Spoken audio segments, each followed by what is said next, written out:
नमस्कार। आकाशवाणी से समाचार संध्या के साथ मैं विशाल शर्मा।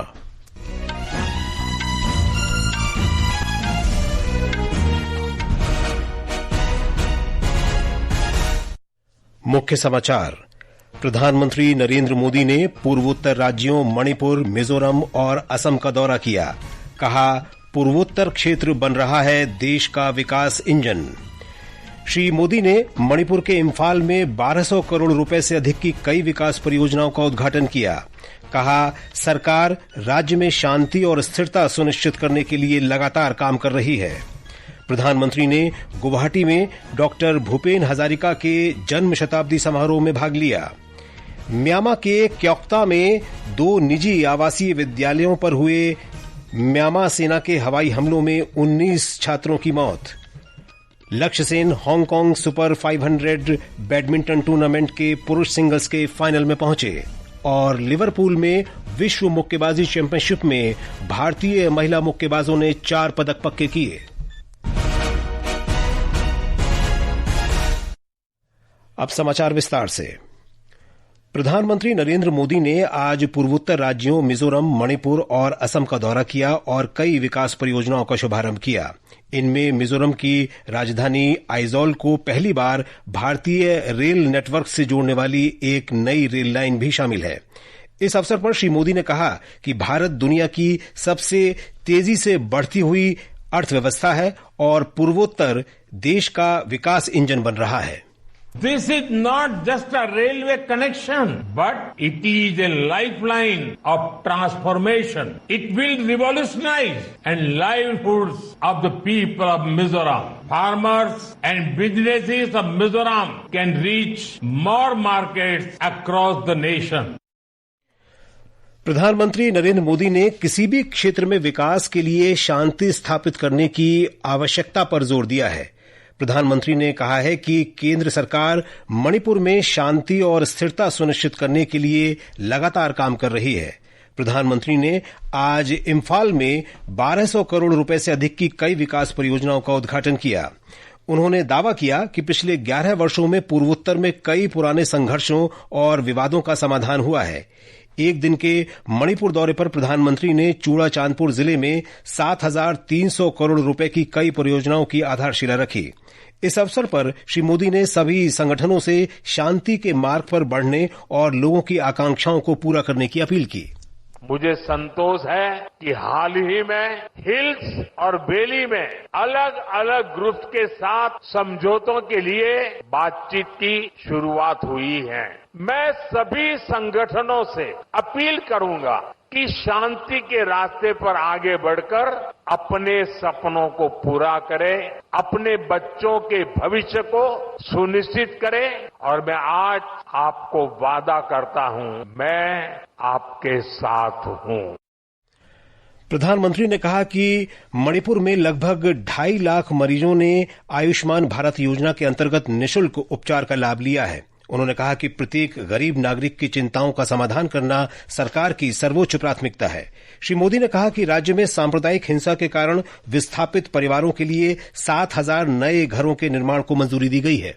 मणिपुर में शांति और स्थिरता आए, यहाँ के लोगों के हित सुरक्षित रहे, जो कैंपों में रहने को मजबूर है उनका जीवन फिर पटरी पर आए, इसके लिए हमारी सरकार निरंतर काम कर रही। सरकार द्वारा विस्थापितों के लिए 7,000 नए घर स्वीकृत किए गए हैं। हाल ही में केंद्र सरकार ने मणिपुर के लिए लगभग 3,000 करोड़ रुपए का विशेष पैकेज भी घोषित किया है। प्रधानमंत्री ने आज शाम असम के गुवाहाटी में भूपेन हजारिका के जन्मशती समारोह में उन्हें श्रद्धांजलि अर्पित की। श्री मोदी ने उन्हें एकता और राष्ट्रीय अखंडता का प्रतीक बताया। भूपेन दा सशरीर हमारे बीच नहीं रहे, लेकिन उनके गीत, उनके स्वर आज भी भारत की विकास यात्रा के साक्षी बन रहे हैं, उसे ऊर्जा दे रहे हैं। हमारी सरकार बहुत गर्व से भूपेन दा के जन्म शताब्दी वर्ष को सेलिब्रेट कर रही है। प्रधानमंत्री ने इस अवसर पर 100 रुपए के स्मारक सिक्के का अनावरण किया और 21 भाषाओं में भूपेन हजारिका की जीवनी का विमोचन भी किया। प्रधानमंत्री कल असम में 1,800 करोड़ रुपए की कई परियोजनाओं की आधारशिला रखेंगे। वे मेडिकल कॉलेज परियोजनाओं के लिए मंगलदोई जाएंगे और ब्रह्मपुत्र नदी पर एक नए पुल का उद्घाटन करेंगे। श्री मोदी का गोलाघाट स्थित नुमालीगढ़ रिफाइनरी में भारत की पहली बांस आधारित जैव रिफाइनरी का उद्घाटन करने का भी कार्यक्रम है। इसके बाद प्रधानमंत्री जोरहाट से कोलकाता के लिए रवाना होंगे। प्रधानमंत्री नरेंद्र मोदी ने आज सुशीला कार्की को नेपाल की अंतरिम सरकार की प्रधानमंत्री के रूप में पदभार ग्रहण करने पर बधाई दी। उन्होंने विश्वास व्यक्त किया कि श्रीमती सुशीला कार्की नेपाल में शांति, स्थिरता और समृद्धि का मार्ग प्रशस्त करेंगी। प्रधानमंत्री मोदी ने नेपाल को उज्जवल और समृद्ध भविष्य के लिए शुभकामनाएं दी। मैं आज नेपाल में अंतरिम सरकार की प्रधानमंत्री के रूप में पदभार संभालने पर 140 करोड़ भारतवासियों की तरफ से श्रीमती सुशीला जी को हार्दिक बधाई देता हूं। नेपाल की पहली महिला प्रधानमंत्री के रूप में सुशीला जी का आना महिला सशक्तिकरण का बहुत उत्तम उदाहरण है। उधर नेपाल के राष्ट्रपति रामचंद्र पौडेल ने सभी दलों से 5 मार्च 2026 को होने वाले प्रतिनिधि सभा के चुनावों को सफलतापूर्वक संपन्न कराने में सहयोग की अपील की है। राष्ट्रपति ने सभी दलों से सावधानीपूर्वक और संयम के साथ चुनाव संपन्न कराने का आग्रह किया। ये समाचार आकाशवाणी से प्रसारित किए जा रहे हैं। ताजा समाचार जानने के लिए आप हमारे social media handle x@AIR News Hindi को फॉलो कर सकते हैं। समाचार संध्या में आपका फिर स्वागत है। नई दिल्ली में आयोजित 3 दिवसीय अंतर्राष्ट्रीय सम्मेलन ज्ञान भारतम का आज समापन हो गया। गृह मंत्री अमित शाह ने सम्मेलन की सफलता पर प्रसन्नता व्यक्त की है। सम्मेलन का विषय था पांडुलिपि विरासत के माध्यम से भारतीय ज्ञान विरासत को पुनः प्राप्त करना। असम सरकार के ऐतिहासिक और पुरातत्व अध्ययन विभाग की अनुसंधान निदेशक डॉक्टर संगीता गोगोई ने कहा कि ये सम्मेलन भारत की पांडुलिपि विरासत को जोड़ने का एक सूत्र है। I thank the government of India for organizing the conference because we came to know many things. We met many people from different parts also. As I came to know different kinds of manuscript, their conservation and scientific preservation also here. This Gyan Bharatam will do as a thread to link India from all sides. हमारे संवाददाता ने बताया है कि देश विदेश के विद्वानों, विशेषज्ञों, संस्थानों और सांस्कृतिक कार्यकर्ताओं सहित 1,100 से अधिक प्रतिभागियों ने इस सम्मेलन में भाग लिया। गृहमंत्री अमित शाह मंगलवार को नई दिल्ली में राज्यों और केंद्र शासित प्रदेशों के मादक पदार्थ निरोधक कार्यबल प्रमुखों के दूसरे राष्ट्रीय सम्मेलन का उद्घाटन करेंगे। इस अवसर पर Shri Shah narcotics control bureau NCB की वार्षिक रिपोर्ट 2024 भी जारी करेंगे। गृहमंत्री ऑनलाइन ड्रग डिस्पोजल अभियान का भी शुभारंभ करेंगे। 16 और 17 सितंबर को आयोजित होने वाले इस सम्मेलन में सभी राज्यों और केंद्र शासित प्रदेशों के एंटी नारकोटिक्स टास्क फोर्स के प्रमुखों के अलावा अन्य सरकारी विभागों के हितधारक भी शामिल होंगे। इस वर्ष स्वतंत्रता दिवस के अवसर पर लाल किले की प्राचीर से प्रधानमंत्री नरेंद्र मोदी ने दीपावली तक जीएसटी सुधारों की अगली पीढ़ी की घोषणा की थी। 3 सितंबर को जीएसटी परिषद द्वारा आम लोगों के जीवन को आसान बनाने के लिए कई घरेलू वस्तुओं पर कर दरों में कटौती के साथ उनका ये सपना साकार हुआ है। आज हम बात कर रहे हैं स्टेशनरी वस्तुओं के लिए किए गए सुधारों पर।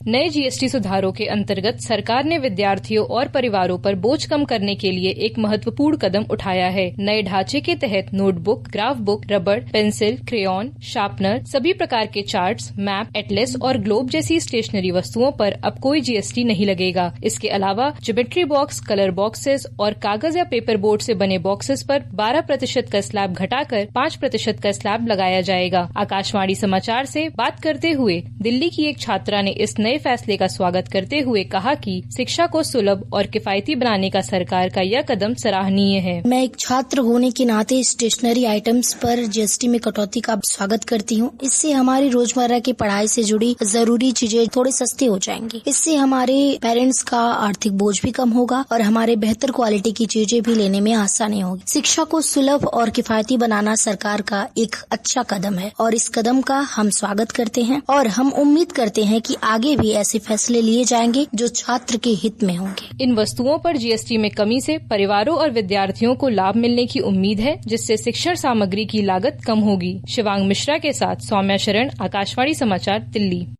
ये समाचार हमारी वेबसाइट www.newsonair.gov.in और हमारे न्यूज ऑन एआईआर ऐप पर भी उपलब्ध हैं। म्यांमार की सेना ने पश्चिमी रखाइन प्रांत में 2 निजी आवासीय स्कूलों पर हवाई हमले किए हैं। इन हमलों में 19 छात्रों के मारे जाने की खबर है। 20 से ज्यादा छात्र घायल हुए हैं। अराकान आर्मी और राहत एजेंसियों के अनुसार ये हमला कल देर रात हुआ। पीड़ितों की उम्र 15 से 21 वर्ष के बीच बताई जा रही है। स्थानीय मीडिया ने बताया कि सैन्य जुंटा विमान ने हाई स्कूल पर 500 पाउंड के 2 बम गिराए। ये स्कूल अराकान आर्मी के दावे वाले इलाके में स्थित हैं, जो म्यांमार की सैन्य जुंटा सरकार के साथ संघर्षरत है। इन स्कूलों को भारी नुकसान पहुंचा है। आसपास के कई घर भी नष्ट हो गए। संयुक्त राष्ट्र बाल कोष यूनिसेफ ने हमले की कड़ी निंदा करते हुए इसे क्रूर हमला बताया है। युवा कार्य और खेल मंत्री मनसुख मांडविया ने कहा है कि विकसित भारत के युवा संवाद नेता युवा नेतृत्व वाले लोकतंत्र का एक सच्चा उदाहरण है, जो दृष्टि को आवाज में और आवाज को प्रभाव में बदल देता है। नई दिल्ली में आयोजित विकसित भारत यंग लीडर्स डायलॉग 2026 में श्री मांडविया ने बताया कि यह एकमात्र ऐसा मंच है जहां युवा न केवल अपने विचार साझा कर सकते हैं, बल्कि इसे प्रधानमंत्री नरेंद्र मोदी के सामने भी प्रस्तुत कर सकते हैं। देश के हर युवाओं को मैं आग्रह करता हूं कि आप माईगव प्लेटफॉर्म पर आइए, क्विज कंपटीशन में पार्टिसिपेशन करिए और आपका विचार विकसित भारत के लिए प्रधानमंत्री जी के सामने रखने का अवसर प्राप्त करें। इस उद्देश्य के लिए विकसित भारत यंग लीडर डायलॉग का आयोजन करा है। 2 दिवसीय राष्ट्रीय कृषि सम्मेलन रबी अभियान 2025 सोमवार से नई दिल्ली में आयोजित किया जाएगा। ये कृषि सम्मेलन विकसित कृषि संकल्प अभियान के दूसरे चरण का हिस्सा है, जिसका उद्देश्य रबी सत्र 2025-26 के उत्पादन और कार्य योजना के बारे में मार्गदर्शन करना है। सम्मेलन की अध्यक्षता कृषि और किसान कल्याण मंत्री शिवराज सिंह चौहान करेंगे। राष्ट्रमंडल संसदीय संघ का 11वां भारत क्षेत्र सम्मेलन बेंगलुरु में आयोजित किया गया। इस दौरान विधायी सत्रों को पारदर्शी और जवाबदेह तथा व्यवधानों से मुक्त बनाने का संकल्प लिया गया। लोकसभा अध्यक्ष ओम बिरला ने मीडिया को बताया कि सम्मेलन में विधायी कार्यों के व्यवधान मुक्त संचालन को सुनिश्चित करने और जनता का विश्वास अर्जित करने के लिए सर्वोत्तम प्रथाओं को लागू करने का संकल्प लिया गया। श्री बिरला ने कहा कि सम्मेलन के दौरान पीठासीन अधिकारियों ने सदन में बहस और चर्चा के स्तर को बेहतर बनाने पर विस्तार से चर्चा की। और अब खेल खबरें। Hong Kong open super 500 badminton tournament में भारत के लक्ष्य सेन पुरुष सिंगल्स के फाइनल में पहुंच गए हैं। उन्होंने सेमीफाइनल में ताइवान के चोउ तिएन चेन को 23-21, 22-20 से हराया। लक्ष्य सेन अब फाइनल में चीन के ली शिफेंग से खेलेंगे। विश्व मुक्केबाजी चैंपियनशिप में भारतीय मुक्केबाज मीनाक्षी हुड्डा ने आज 48 किलोग्राम वर्ग के सेमीफाइनल में मंगोलिया की लुत्सखानी अल्टानसेत्सेक को हराकर फाइनल में जगह पक्की कर ली। वो इस प्रतियोगिता के फाइनल में पहुंचने वाली तीसरी भारतीय मुक्केबाज हैं। इससे पहले भारत की जैस्मीन लांबोरिया और नूपुर श्योरान ने भी फाइनल में प्रवेश किया। चीन के निंगबो में खेली जा रही आईएसएसएफ विश्व कप राइफल पिस्टल चैंपियनशिप में भारत की ईशा सिंह ने 10 मीटर एयर पिस्टल स्पर्धा में स्वर्ण पदक जीत लिया है। एशिया कप क्रिकेट टूर्नामेंट में आज ग्रुप बी में श्रीलंका और बांग्लादेश के बीच मैच दुबई के शेख जायद स्टेडियम में खेला जा रहा है। टॉस जीतकर श्रीलंका ने गेंदबाजी करने का फैसला किया है। ताजा समाचार मिलने तक बांग्लादेश ने बल्लेबाजी करते हुए 10वें ओवर में 4 विकेट पर 54 रन बना लिए हैं। कल भारत का सामना पाकिस्तान से होगा। और अब अंत में मुख्य समाचार एक बार फिर। प्रधानमंत्री नरेंद्र मोदी ने पूर्वोत्तर राज्यों मणिपुर, मिजोरम और असम का दौरा किया। कहा, पूर्वोत्तर क्षेत्र बन रहा है देश का विकास इंजन। श्री मोदी ने मणिपुर के इम्फाल में 1200 करोड़ रुपए से अधिक की कई विकास परियोजनाओं का उद्घाटन किया। कहा, सरकार राज्य में शांति और स्थिरता सुनिश्चित करने के लिए लगातार काम कर रही है। प्रधानमंत्री ने गुवाहाटी में डॉक्टर भूपेन हजारिका के जन्म शताब्दी समारोह में भाग लिया। म्यांमार के क्योक्ता में 2 निजी आवासीय विद्यालयों पर हुए म्यांमार सेना के हवाई हमलों में 19 छात्रों की मौत। लक्ष्य Sen Hong Kong super 500 badminton tournament के पुरुष सिंगल्स के फाइनल में पहुंचे और लिवरपूल में विश्व मुक्केबाजी चैंपियनशिप में भारतीय महिला मुक्केबाजों ने 4 पदक पक्के किए। इसके साथ ही समाचार संध्या का ये अंक समाप्त हुआ। नमस्कार।